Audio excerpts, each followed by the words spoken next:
35 years of excellence in education. Professor Dhanapalan College. Admissions open.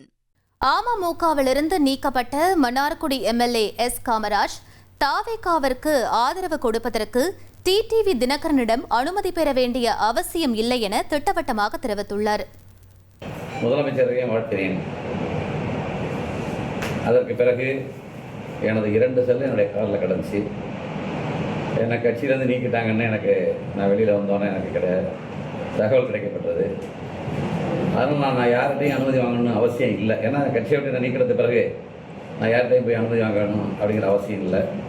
13ஆம் தேதி ஆண்டுக்கு தமிழ்நாடு முதலமைச்சர் தம்முடைய பெரும்பான்மையை சட்டமன்றத்தில் நிரூபிக்கணும். அப்படி ஒரு வாய்ப்பு வரும்போது நான் தான் எந்த கட்சியிலையும் இல்லையே, எனக்கு கட்டுப்பாடு கிடையாது. அதனால் தமிழ்நாடு முதலமைச்சர் திரு ஜோசப் விஜய் அவர்களுக்கு எனது வாழ்த்துக்களை, எனது ஆதரவை நான் தெரிவித்துக் கொண்டேன். இதில் தவறும் இல்லை என்று நான் நினைக்கிறேன்.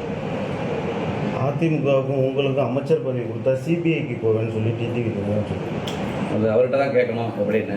இல்லை, அது ஏதோ குதிரை பேரம் பேசினது அது உறுதிப்படுத்தினது அதெல்லாம் கிடையாது. அவரும் வந்தார், கவர்னர் மாளிகையில் நான் அண்ணன் மலர்வேந்தன் கவர்னர் முன்னிலையில் பேசப்பட்டு புகைப்படம் எடுக்கப்பட்டு அந்த புகைப்படம் எங்கள்கிட்ட இருக்குது. அன்றைக்கு எழுதிய தபால் அவர்கிட்ட இருக்குது, எங்கள்கிட்ட இருக்குது.